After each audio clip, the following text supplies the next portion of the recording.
In this video, we will discuss about the reduction and oxidation of aldehydes and ketones. So first we are starting with reduction of aldehydes and ketones. Reduction of aldehydes and ketones.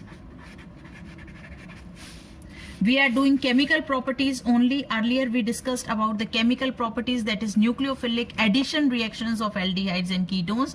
Now we are talking about the reduction of aldehydes and ketones. Now what about aldehydes? What are the normally used reducing agent? It may be lithium aluminium hydride, it may be sodium borohydride, it may be hydrogen in presence of palladium or nickel.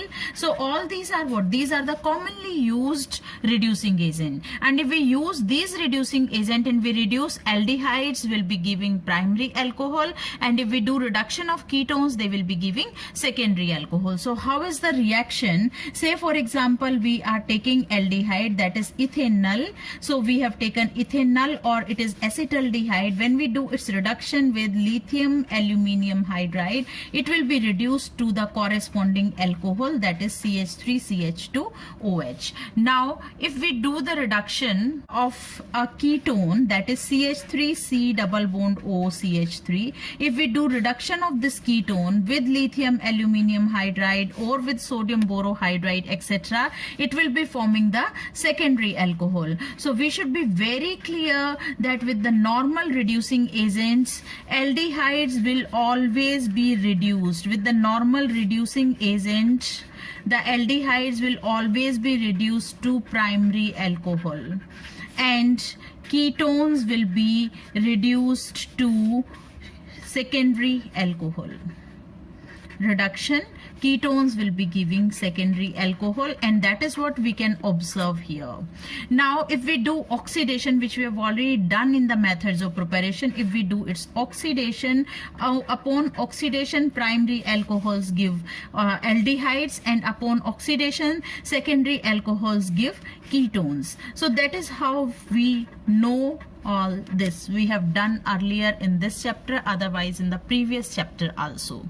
Now what if we use the special reducing agent, like if we use zinc amalgam in presence of HCl? If we use this as a reducing agent, we should understand here that zinc is a metal. Now metal in presence of acid will be liberating hydrogen gas, and that hydrogen will be acting as a reducing agent. So if we use this special reducing agent, then what will be the product? So let's start with it. We are starting with, say we are taking a general reaction, I'm writing here, this is the carbonyl group. Now this carbonyl group, when we react it with zinc amalgam in presence of HCl, it will be reduced to the corresponding alkane.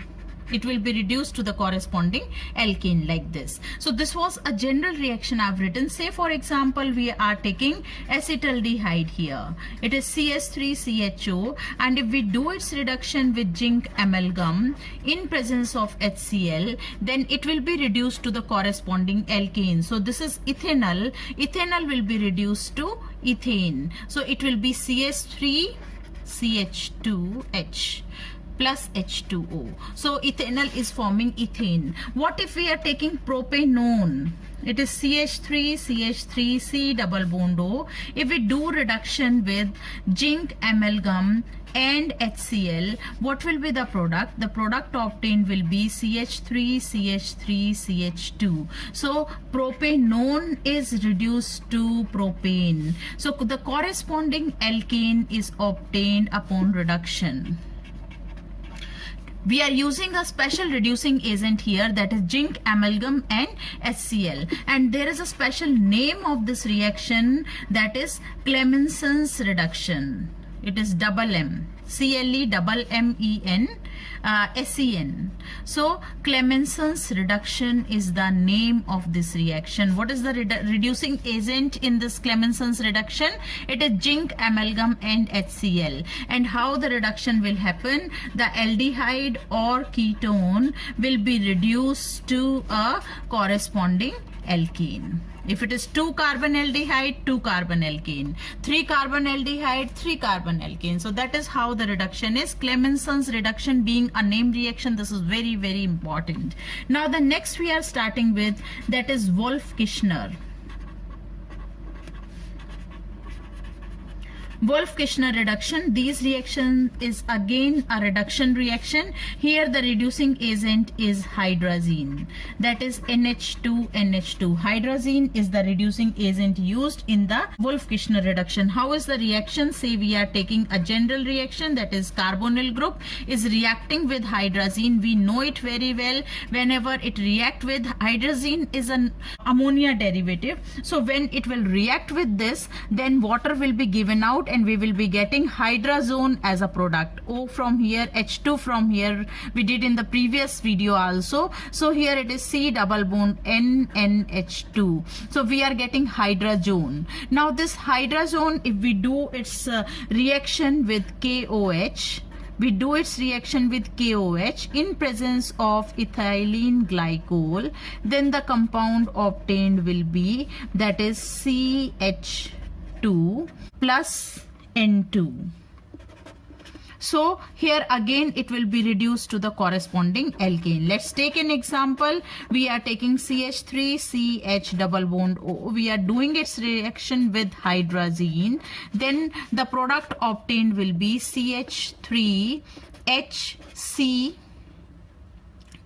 double bond N NH2. Now when we do its reaction with KOH in presence of ethylene glycol, then it will be forming ethane, that is CH3 CH2H. So ethane will be the product plus N2. So that is how we can have the Wolff-Kishner reduction. One more reaction is there by which, or one more type of reduction is there by which we can convert the aldehyde or ketone to the corresponding alkane. That is CH3CHO. When we do its reaction with HI in presence of red phosphorus, then it will be converted to the corresponding alkane. So this is another reaction. As such, there is no special name for it, but yes, this reaction can also be used for the reduction of aldehydes or ketones to the corresponding alkanes. So that's all about the reduction of aldehydes and ketones. Now we are starting with the oxidation. Oxidation of aldehydes and ketones. Now what about oxidation? We know it very well that whenever aldehydes or ketones are oxidized, they will be forming carboxylic acid. What are the commonly used oxidizing agent? We may have alkaline KMnO4. We can have acidified potassium dichromate, K2Cr2O7. We may have HNO3 concentrated. All these are what? These are the commonly used strong oxidizing agents. Now what happens when we do the oxidation of an aldehyde? Say for example we have CH3 CH2 CHO. I am taking propanol. Now when we do oxidation of propanol with any of these strong oxidizing agent, maybe this or this, any of these, then it will be oxidized to the corresponding carboxylic acid. We will be getting propanoic acid. Now what if in place of this I am taking a ketone, not an aldehyde, I am taking a ketone, say it is CH3COCH3. This is propanone. If this propanone, if we do its oxidation, what is the product we are getting here? It is CH3COOH. We get ethanoic acid. 1 carbon atom less as compared to the parent. Please pay attention. We started with the 3 carbon compound and we are getting a 2 carbon compound as a product plus carbon dioxide. So this is one question comes to our mind. What is it? That why do ketones give carboxylic acid upon oxidation with lesser number carboxylic acid on oxidation with lesser number of carbon atoms as compared to the parent?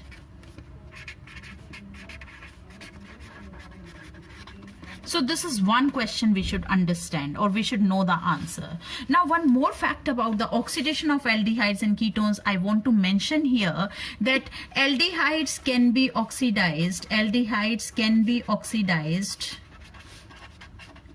even with a mild oxidizing agent, can be oxidized with a mild oxidizing agents. Like example here, that is Tollin's reagent, Fehling's solution, Benedict's solution, etc. These are the examples of mild oxidizing agents. Only aldehydes can react with them and can be oxidized with them, but not ketones. So another question which should occur to our mind, first question is, why do ketones give carboxylic acid on oxidation with lesser number of carbon atom as compared to the parent?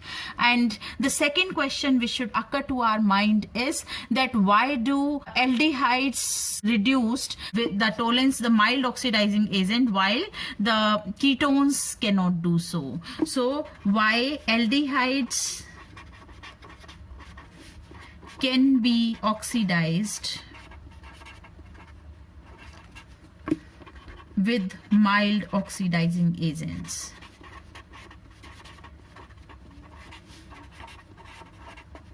but not ketones?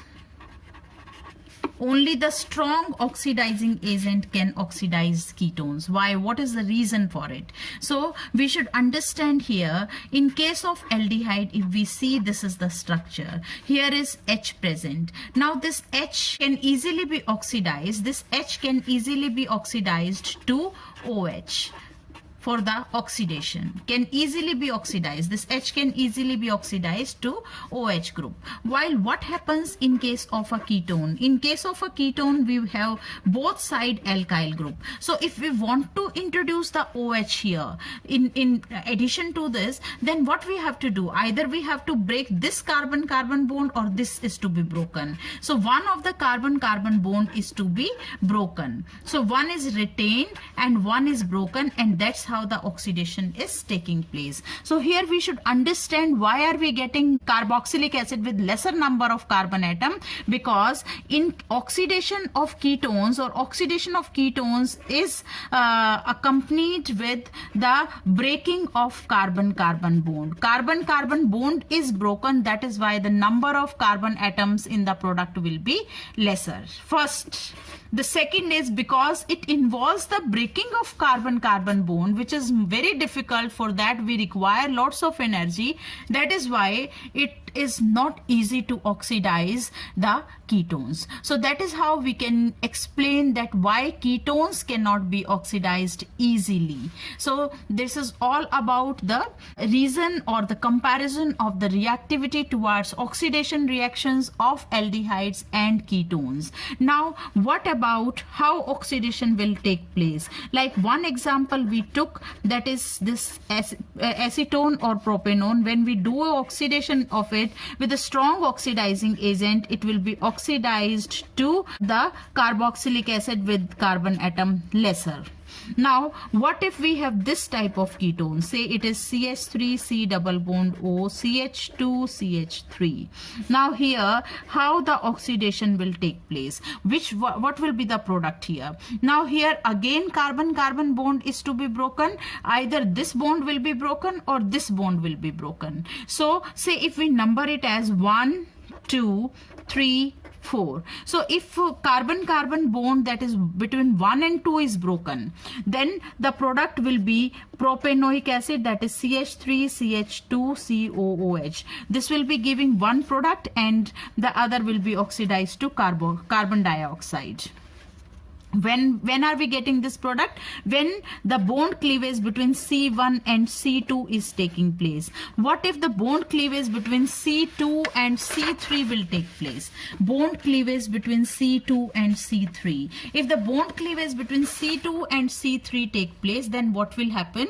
That this will be giving one carboxylic acid, and this will be forming the another carboxylic acid. So both will be forming both the parts will be forming ethanoic acid, or you may say that CH3CO, CH2, CH3, say if this is the product and if this is the bond broken upon oxidation, then the product obtained will be CH3COOH. This will be the product. Now, which of the two is correct? Whether C1, C2 should be broken or C2, C3 should be broken. This is guided by a rule which is called as Popoff's rule. Guided by a rule which is called as Popoff's rule. Now, what is this Popoff's rule? Popoff's rule is basically for the oxidation of unsymmetrical ketones. Oxidation of unsymmetrical ketones. Whenever we have the unsymmetrical ketones and their oxidation happens, oxidation of unsymmetrical ketones, it is applicable to that. So what happens for the oxidation of unsymmetrical ketones? That the CO group, the carbonyl group, stays with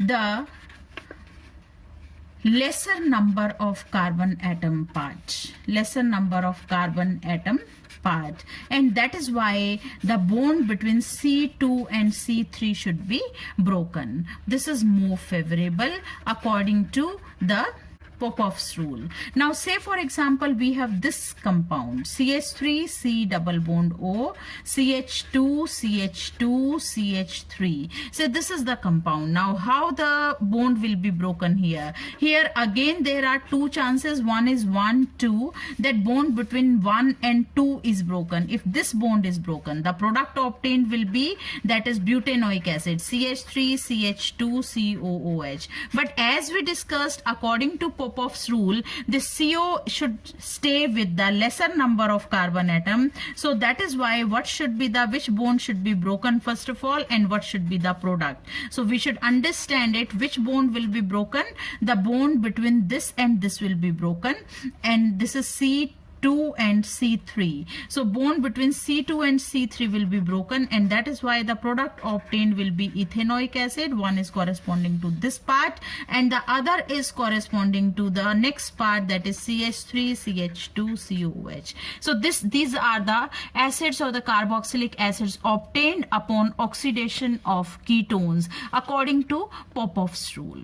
Thank you.